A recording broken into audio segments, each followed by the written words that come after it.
Welcome to Rappler Talk. I'm P. Renada, and today we're with Secretary Vernice Victorio of the Climate Change Commission. We're going to speak to her today about Climate Change Commission in the age of President Rodrigo Duterte. And Secretary Vernice is the Vice Chairperson of the Climate Change Commission, which is of course chaired by none other than President Duterte. So good afternoon, Hi. Secretary. Thanks, Pia, for having me today and finally we get to talk about Yes, climate change. And especially today with the signing of the agreement. After how many months? So I guess our fellow climate advocates there will be happy to know that the President has signed the Paris Agreement yesterday, and it will be transmitted to the Senate today. So I think it's a very opportune time, and I know there are lots of concerns also about what the President thinks about climate change. And this is one proof that climate change is not really different, nor is it. I think it's actually. I was going to tell you that, Pia, when we had a conversation, like when we were exchanging messages the other week, and I said, and people were saying, "Oh, sige, is the president interested in climate change?" And that's a common concern. I always get that. But on one hand, I was like saying, but he is very much concerned about climate change, but perhaps it's how we talk about climate change that is the issue. If you actually look at it, the way he's always saying, oh, sige, this is like pagmamalasakit. We're talking about really the poor, helping the poor. And who's most affected by climate change? It's the poor, the farmers and the fisher folk. Isn't he always in the disaster-stricken areas? He's going to, I mean, he's been going to Tacloban. He's been looking at all of this. How is the rehabilitation? But I think it's really how we've been his focus perhaps on climate change is different from the past. And as a mayor, he's just very direct to the people. The facts are the Philippines is one of the most vulnerable countries to climate change. We are, it's over and over, we've been saying it, we're the 5th most vulnerable country to climate change. Yet we are only like a third of 1% of emissions. So our president is a very practical person. So for him, you have this situation. You're most vulnerable here, you're a small emitter, so what are you going to do? What are you going to prioritize? So this has always been, I guess, there's several things we can do with climate change. There's the mitigation and the adaptation. In our case, with the president also, is that we're focusing on adaptation, local action, and then the mitigation, that's a long-term plan. We're not saying we're going to let go of mitigation, in fact. We are going to continue with it because it's now going to be the new global economy. The reality of climate change is already there, even with the Paris Agreement. We're happy about the Paris Agreement, but with regard to the facts, we're still facing a 3-degree world by the end of the century. And the Paris Agreement had a target of 2 degrees Celsius, or even ideally 1.5 degrees Celsius. So that's when the scientists already said, after 2 degrees, parang all hell will break loose. We're going to face a world that we have not seen before. Because prior to this, we've just been We've just been moving within 1 degree Celsius ever since the agricultural. We started developing agriculture. So parang we're just moving into an area that we've not seen before. It's unprecedented. So it's a bit concerning and very. It's discombobulating act for us. I mean, and we have to focus on the fact that, okay, this is a reality. If we only have so much resources. We're a commission. We're trying to work. We're getting pulled. There's so many things happening in the country, and where do we focus all our time? I mean, we have to be a little bit smart about this. You mentioned the president's misgivings about climate change. I mean, his whole focus on adaptation. And his notion that he's mentioned this in several speeches that he thinks that parang dehado yung mga developing nations when it comes to the deal, like forcing commitments. As in, that's what he used to say. Yeah. Did he ever voice any last-minute misgivings before signing the agreement? Would you know? Well, that's let's just say that his concerns from before he recognized that his cabinet was already in agreement with it. The economic team assured him. And then as a last-minute assurance, it's also with the instrument of accession, is that we had the declaration, which actually says that, the Constitution will still take supremacy. We are still going to this does not, parang we don't, this does not mean that we are letting go of our rights for financial support, capacity, and and technological support from other countries if we sign the Paris Agreement. And we are still going to, of course, revise the commitment. Okay, so there will be an updating of the 70% decrease in carbon emissions by 2030. Yes. Okay. What kind of changes are we expecting? Well, it's still very general. We are really being asked to, as a developing country, it's a bit flexible for us, what we're going to put into that contribution. But we are going through a lot of consultations right now on, hopefully, because last time they only had like less than a year to come up with that 70%. So you can just imagine it's such a big thing. But then the credit naman of those who did the 70%, it is really conditional. So Yes. they were really trying to say, oh, let's show high ambition so that we will attract all the support, diba? But sometimes that condition on support usually gets lost na. Yeah, hindi na highlight. Hindi na. So parang natatakot pa rin yung mga tao on the 70%. So now we're trying to say, oh, sige, let's see what is the more practical way of really, what is the most realistic commitment that we can give for the Paris Agreement. And did the president ask for this amendment or change to the commitment? I think it was part of the decision process also that was his biggest concern. So when it was clarified that 70% can be changed, that was also like the big, parang it allowed him to finally say yes last year. So that's what the fine, parang kumbaga it started. That was his main contention, di ba? From the start. And then he didn't see the Paris Agreement. He didn't, I think we just probably didn't have a real chance to go over the actual text. And he's a lawyer, so he's a little bit more careful about things. The wording is very particular. So after, what else did he, like for example, the declaration that Constitution would take priority. Yeah. Was that also something he required? It was not something, well, let's just say it was an initiative taken also. The Department of Energy, I'm being honest about this, the Department of Energy was, I think, the one that was the one that held off because of the coal plants and all of that. Yeah. So they finally gave their certificate of concurrence, and then when they gave this certificate of concurrence, that's when they also suggested, oh, sige, this is the instrument, like this is what we can do, a declaration. But it's also always been discussed na before na, don't worry, like if we ratify or we accede to the agreement, we don't have to change the INDC or the NDC kaagad. Let's just put an instrument. So that's been at the beginning when there was a lot of confusion on the 70%, diba? And so we were like saying, that can be revised. And then if we ratify, don't worry, it's not even in the Paris Agreement. But just to be sure, let's put a document. So it was not, it was always an option from the start, but perhaps it was a matter of communicating it and being very clear about it. Yeah. So the president has read the Paris Agreement so far? I hope so. I think so. Have you been able to brief him about what it means for the Philippines? There were several briefings already of the Paris Agreement. So, there were a few cabinet meetings on it. We had an advisory board meeting first time also, on right? January 31. Yeah, I know. It was really great with all of the different secretaries. So we had a chance to, we talked more about the climate change issues in the country. And related to the previous point, he also did mention that this is something that we have to do for the future generations. So it was, so climate change is very much related to his agenda. And he always mentions that while he doesn't deny climate change is happening, the Paris Agreement is parang unfair for him. But have you been able to clarify this issue with him? The notion of it being unfair to developing countries. Does he still think that way? How do I say this? There's a thought also that the Paris Agreement can be better. That's true. But right now it's the only thing we have.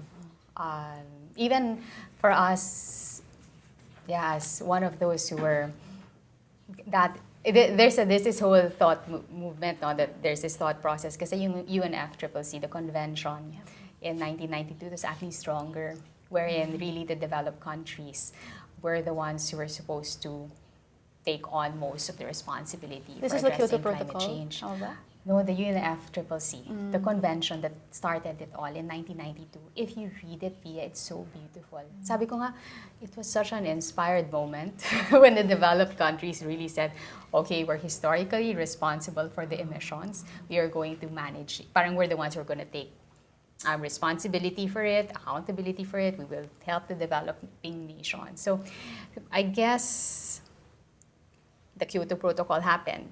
But then now, hindi na na-renew yung commitment period. So, siguro like along the way, they figured out it's kind of hard pala. Maybe I think they were probably coming, from the Montreal Protocol where they were able to fix the ozone layer. So, it was a little bit more idealistic. The mood in 1992, I understand, was different. So, the president is, whatever his stance is actually consistent with the 1992 convention, of which the Paris Agreement is under. Yes. But the Paris Agreement helps implement this convention, and even those with misgivings are saying, well, it's there now. We have to be part of that conversation.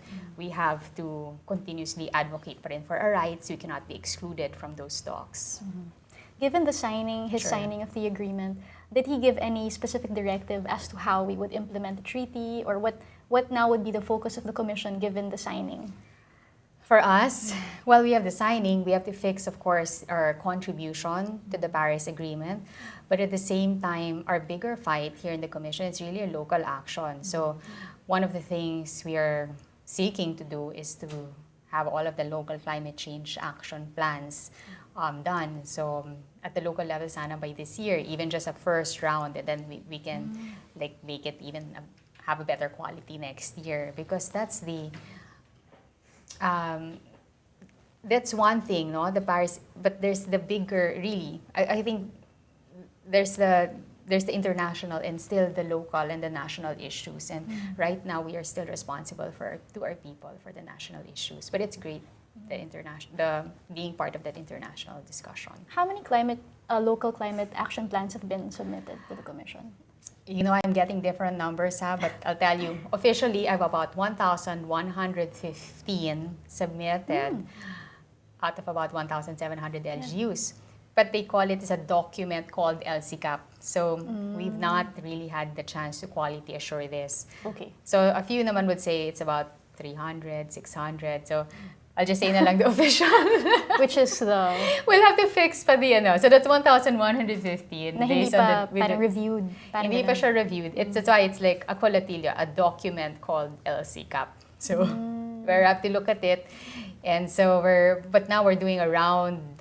We're working with the leagues on really rolling this out and getting a lot of the cities and municipalities producing an LCCAP. Hopefully, though, the mayors really just imbibe this and incorporate this into the plans. And I understand when he was mayor, the president was also very keen on preparing his city for storms. Yeah. So is he, as you mentioned earlier, his insight as mayor is really playing into how he sees the climate change issue? It's really a local issue for him?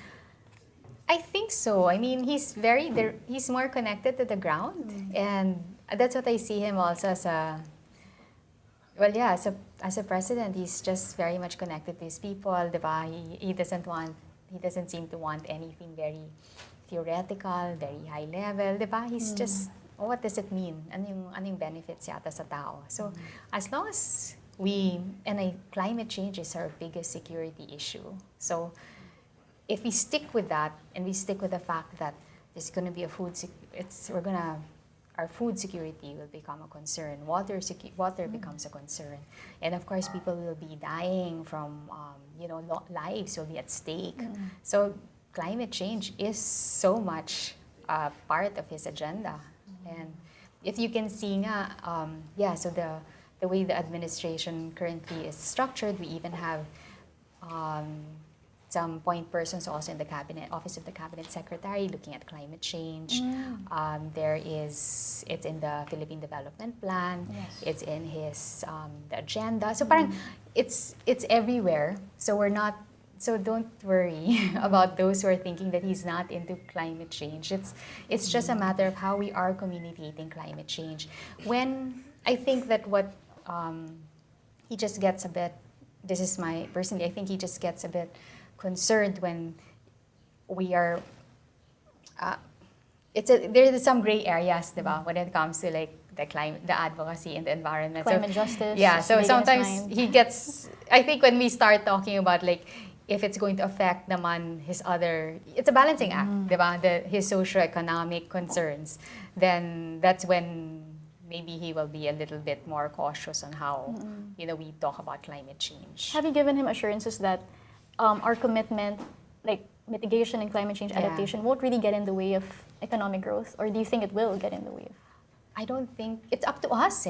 I mean, that contribution that we submit to the UN is totally drafted by us. They have not given us any requirement of what to put in there. So, but we would, of course, they'd like to make it as ambitious as possible, and it must be related to the 2 degrees, 1.5 degrees goal, diba? So if we are, basically, we have to be smart. What are we going to put into that agreement? What is our own commitment? But for sure, there are ways for us to both adapt and at the same time take care of our economy. It makes sense. Renewable energy, of course, is another way. But how much renewable energy? I was talking to DOE nga rin yesterday. Sabi ko, yeah, like, I know, sige, I'm not gonna talk about the contentious issue, but let's say renewable energy. We still want to push for renewable energy, diba? But of course, there's some considerations that, that's given because renewable energy costs are going to eventually fall. It makes sense, diba? So we will continue to do that. But of course, there's some short-term considerations that we have to already put into the table. And so perhaps there's that, they're exploring other energy sources at the moment. The president always mentions that coal is the cheapest source of energy, and he's been attending many mga turnover of mga coal-fired power plants, but also naman solar-powered and hydro. So is the commission trying to convince him otherwise, or is it something that you just leave be for now? About like coal being the cheapest. He believes it's the cheapest. We're doing an energy review. Honestly, Pia, we're also getting various information. We have been also told that the coal is really the cheapest right now, but maybe not in the future. So these are things that we have to balance. But in our case, we are trying to bring the long term now into the short term and see, sige, how can we level maybe a bit more of the playing field, so RE. But so what's good for the people? Eventually, kasi baka nga talaga mamahal na ang coal relative to RE. So sayang naman that we're gonna get stuck.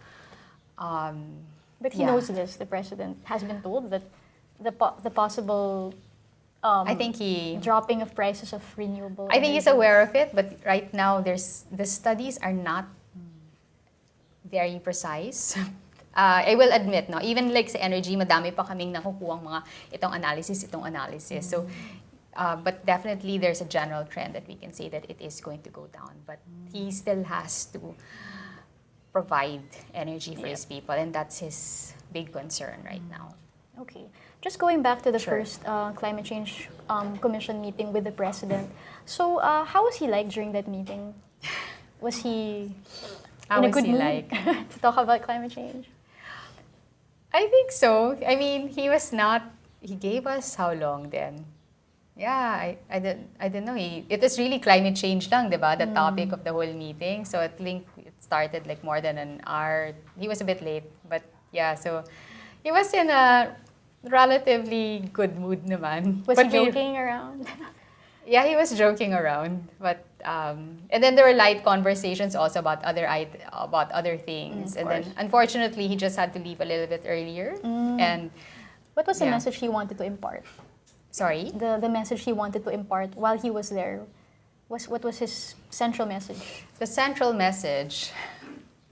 Nako, it's so hard to speak for the president. No, but what do you remember lang from what you heard? What did you get from him?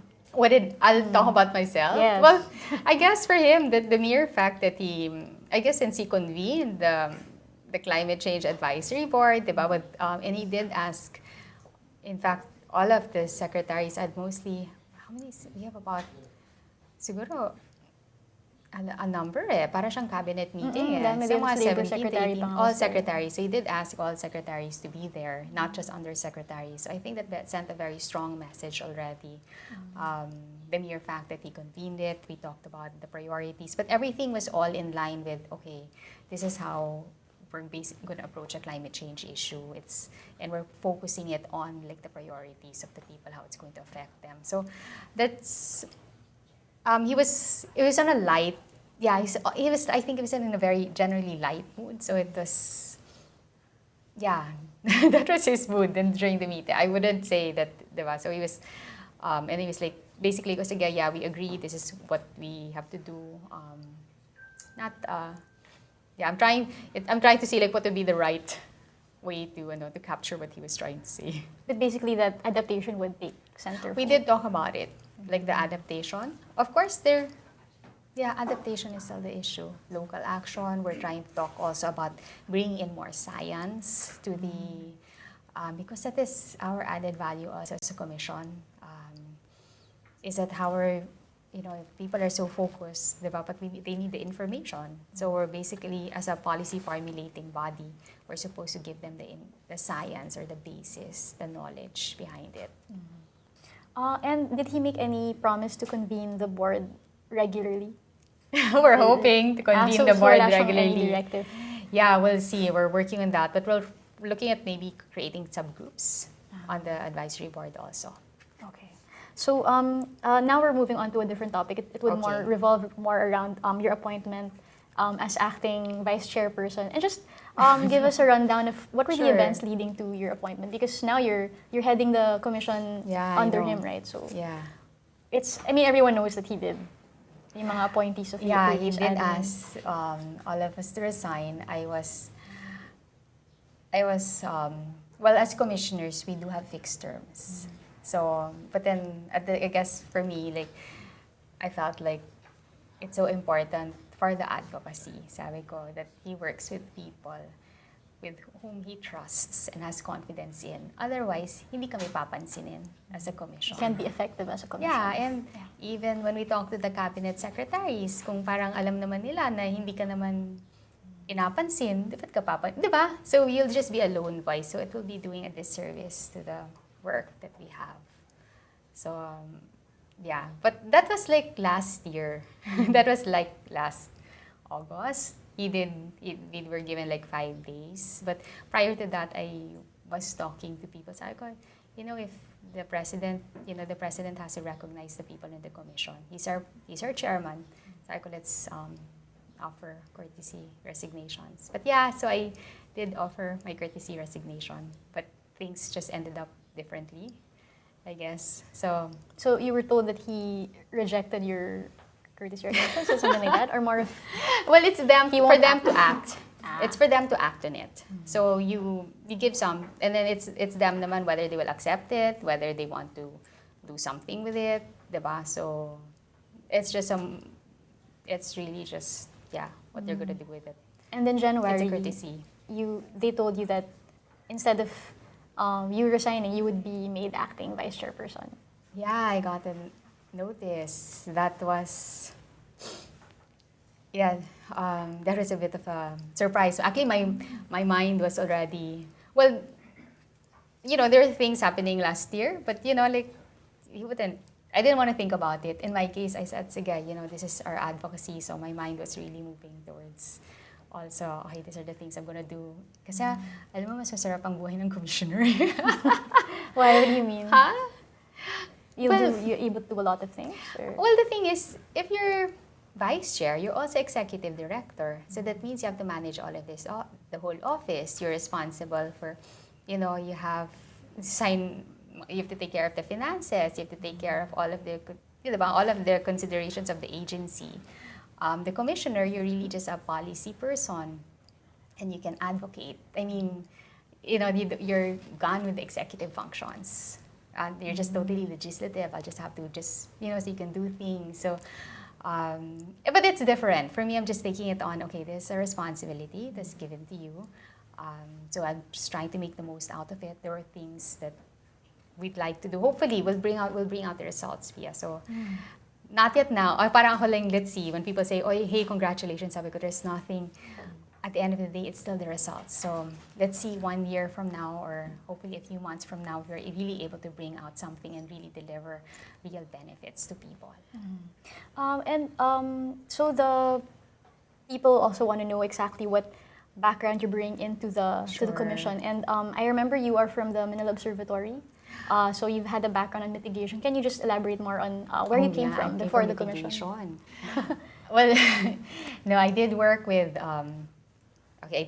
Ateneo, Manila Observatory, and also Ateneo de Manila, together with Father Jet at the time, because he was really working on mga greenhouse gas emissions, the assessment. So we did work for some time together. So we were doing something sa Palawan, Manila, the National, and also in Malacanang. So that was really my field, because my background was, academically, I was like management engineering for my undergrad, and then I studied industrial ecology for my graduate studies, which is really sustainability science. So took it in Norway. So all of these assessments on how to develop more sustainable systems. So medyo siguro at the time, may pagka-mitigate, it's engineering. It's more engineering really, like engineering like the new types of industries. It's not just industries or cities or products, but now taking into consideration environmental impacts. So so that's my background. But aside from the Ateneo, I was also working with NGO sector, put up a research institute, like Seed Institute. Was working also in Palawan, Tagpalay Foundation. So there were things. And then also, so there's this, it's a GRI, Global Reporting Initiative. So yeah, and then now I'm in government, and I had to let that all go. And how's your time now in government? Are you finding yourself fulfilled by the work? I am fulfilled. I enjoy advocacy work. And so for me naman, ever since, I kind of tend to pour myself when it comes to work, and that's probably something I have to cure, like Saturdays, Sundays, it doesn't matter, ganon. Pero here lang, it's a lot more, but I'm enjoying the challenge. It's a different dynamic altogether, but I just hope to really, I intend to actually deliver, and actually that's the only thing, diba? Parang, hey, you nakataya ka dyan, so you have to actually make something happen out of it. So I'm really watching the time and the opportunity that was given to us to really make that impact and get things done. What's the indicator for you that you have delivered? If we can really say that, how do we really measure how resilient it's the resiliency of this country. So pag bumagyo na siya, parang kayang-kaya niya na i-take in lahat ng mga bagyo. Tapos kunyari yung mga, kung uminit na yung panahon, yung kanilang crops, will continue to grow. We will not have problems with food. We'll not have problems with water. So once we lay that out, because I have to think about that long term. So we're just really developing a new Philippines. Sabi ko nga kahapon, can we really be the leaders in adaptation? Because right now, we are being looked at as one of the leaders pagdating sa national adaptation planning. But yet, we're still not happy. Sabi ko, why can't we show the world what it is now to be truly, truly resilient? But unfortunately, I don't quite think we're so ready yet for the 2-degree world. That's in about 20 years from now. 1.5 is in 5 years from now. There's like this carbon budget study. It's 5 years from now. So we're going to hit 1.5. We hit already like 1.2 last year, but it's not yet the average. But let's just say the study is like 5 years from now, we're going to hit 1.5. What does a 1.5-degree world mean for the Philippines? I wish we had so much more studies, but let's just say at 2 degrees Celsius, our coral reefs will be like 98% at risk. And at 2 degrees Celsius, our crops will only have some potential for adaptation. So that means rice. Like maybe corn. We might not be able to really get as much yield anymore. So there are things that we're still learning. Science is trying to catch up. I wish we had all of the knowledge right now, so you have to push science. But the Earth is already warming, so we just have to go. Parang, o sige, these are the things that are there, put it there na, kahit hindi pa natin talaga alam kung anong mangyayari ngayon. And you're saying an indicator for you being able to deliver as vice chairperson of CCC would be resilience pag may storm. That's the biggest. So, not are you storms, talking ha? casualties? Pati yung mga casualties. Well, now, at least Time yung zero emergency response system, okay lang. Pero aside from casualties, paano yung mga bahay? Like, kung pumunta ka doon, yes, they're safe, pero nawala naman sila ng bahay. Tapos, paano yung mga crops nila? Isa o 2 taon, wala silang makakain. So, I mean, these are things. So, we're even looking at like simple solutions. Sabi ko, mag-plant na kaya sila ng mga vegetables, you know? Or let's have, and when we start building homes, dapat resilient na yan. Kasi lang hindi sila nako-cover eh. Yung mga 5,000, 10,000 peso homes na hindi na yun nare-regulate eh. But I think we have to start finding ways na, you know, so we don't keep on building, you know, getting them destroyed. Starting from we'll have to start scratch building all back. the time. Yeah, we waste about 0.5% of our GDP just on like loss and damages alone. That, not to count pa. I mean, that's one thing, no? But you don't even know like the psychological impact of, you know, like people. That's just one part eh. Pero like the aftermath, I think, is still something that's not really been taken into account. So how do we even make people like, so the land, the structures, everything resilient, even the people resilient, can they not get bad, everything. Basically, this is a reality. We're going to expect more storms. You have about 6 times more storms than 40 years ago. So, so I mean, the storm surges, dati, mga 2 to 3 meters lang, ngayon 5 to 7 meters. So, parang, sige, adaptable, resilience. This is really the challenge for the Filipino resilience. How are we going to now, you know, live in this world. Live in this is parang a reality. A 1.5, 2 degree world. And it's gonna come soon. We're still gonna be there when Within we hit 2 lifetimes, degrees. Unless something happens. And it's like business as usual scenario and the changes. And this is why perhaps the ones who are really advocating mitigation, it is worrisome. And we would continue to still advocate for mitigation, the reduction of emissions, because hindi kakayanin eh. Imagine, yung 3 degrees lang ang mabibigay sa atin. So we have to still push, really. How are we gonna, and that's a big challenge, how are we gonna make, pero the developed countries kasi are, well, it's China, US, and Europe, really, that would be our biggest contributors to emissions. So we do need to make them move. So there is, I guess, a strategy now. We have to show, and that's something that we're also looking at. We also have to show some leadership for them to be able to follow. So that's something we have to balance, no? Like, how are you also really going to call, and this is really the argument also of other people, diba? How are we going to call them to reduce emissions if we ourselves are not doing anything? So that's a thought process of the some groups naman like this. So there's daming mga ways, Schools of thought on how we're going to approach the climate change issues. But I mean, I don't think there's anything wrong with that. In our case lang, diba, we can continue to push with that. No, how are we going to be strategic about that and make sure we also continue to protect our people, because we have to keep our people resilient. A strong economy will allow us really also to curb the impacts of climate change in the country. This is my last set of questions. Sure. Just about the projects that the CCC now has. Yeah. Under the previous vice chairperson, they were championing eco towns and, of course, the PSF. Are we still pursuing these programs, and how different will it be this time around? Eco towns. That was, well, actually we had an eco town which became the core program.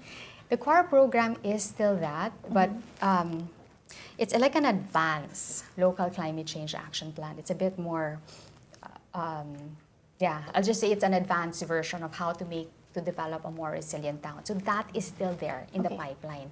But at this point, siguro, we're trying to also get as much coverage as possible and really hit the core issues. So parang sabi namin, baka yan yung, we'll continue to advocate for like this, like really building a new and more resilient city, municipality. But at the same time, we will focus on like basic vulnerabilities, pati hazards. So, medyo ganun muna. We're bringing it back to ano muna yung critical, ano yung mga kailangan natin gawin ngayon.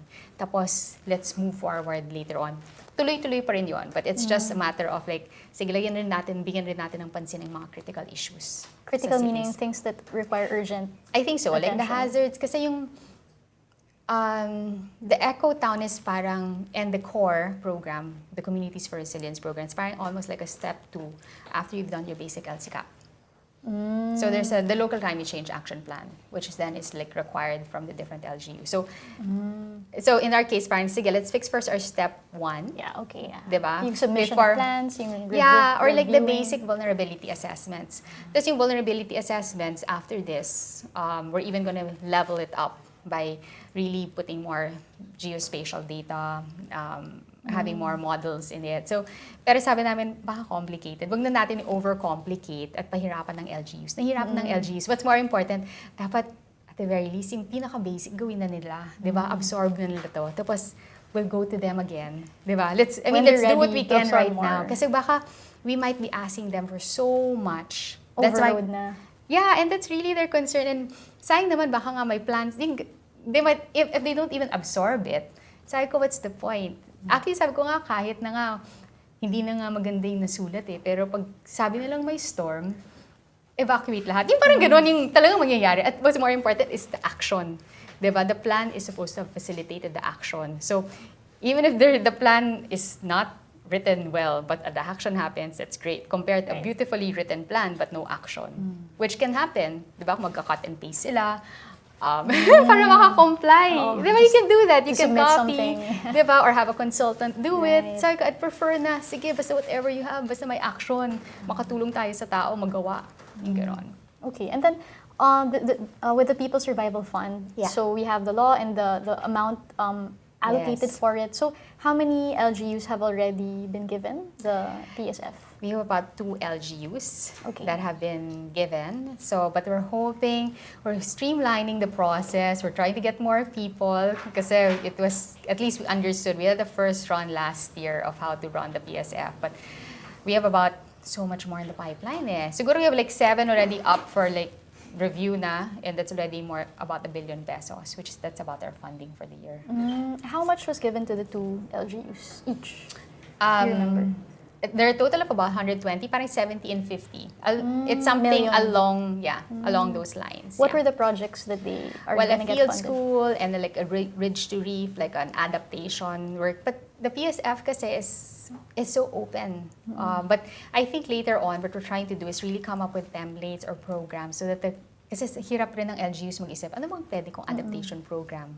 And actually, in fact, we're thinking of doing an LC. They need an LC cap, ideally, before they can do the PSF. So if we get to roll out all those LC caps, then LGUs can start applying for PSFs. Okay. And which were the LGUs that were given the funding? It's actually in Surigao. Yeah. Ah, okay. Yeah, which ones? Which towns? Cities? Surigao and the other one. Yeah. So there's... Which is the other one? Let me check again. Lanuza. Yeah. Ah, okay. So Surigao and Lanuza, both in Surigao. Yeah. Okay. All right. So you're hoping for more LGUs to apply once they finish their LC cap? Hopefully. We are doing a bit of a rollout right now. Yeah. And... Oh my God. Yeah. So there's but more than, I think we'll do more than 7. Hopefully we'll do more than 7 this year also. But actually more than that, we're doing a massive information campaign right now. In fact, yesterday we were in Congress. Sabi ko, sige, let's inform all the congressmen na. Sabi ko, let's, para isahan na. Because a lot of people are saying that we don't know what the PSF is. So sabi ko, sige, let's inform na rin all the mayors. Let's just be more active in like informing people. But admittedly, it takes time because, we're just like one small organization here in Manila for us to go to the different provinces and like inform them on the PSF. But we'll get there. We'll get there in like educating them. The last question is, sure. In the 2017 budget, a chunk of the NDRMC fund was cut. Do you think this will affect disaster resilience this year? Is this something that we should worry about, or do we have other sources naman of funding to make sure? Yeah, I know about hits? that cut. What do you feel about it? Is it worrisome? I think the NDRMC will probably be the better person, Okay. the better agency to talk about that cut. Diba? Okay. But definitely disaster, or we'll find a way also for us on how we're going to address the disasters here. Alright. Yeah. Okay, thank you so much, Secretary Victorio, for your Oh my time. God, yeah. Thank you for all the information and all the insights. So, Thank you. Yeah, so we'll find out more as the days progress about how we will implement our ratification. I think by July, the senators want to ratify it. I think that's the target. So Yeah, hopefully we'll we see. can get it all done. So we're looking forward to it. So the Paris Agreement, at least that's one down. There are national issues are that right now is the bigger fight we have to face right now. And I really hope that our own citizens will start really, even parang for us, I mean, there's that international conversation, but then we have to start addressing climate change here, adaptation. But also when I'm saying talking about leadership, like I think that a lot of us, there's still ways for us to start cutting down on emissions. Because On a sometimes personal level. personal level, I actually would appeal to even the audience here to start doing what they can. I think like they were saying, like even if you become vegetarian, we can reduce like 50% of emissions. Parang ganon. It's just even the beef, yung ganon. Or maybe we can have less clothes. Maybe we can start, it's like little stuff. But I think we have to really start making climate change a bit more real. And Personal not issue, not personal just some lifestyle abstract thing. Yeah.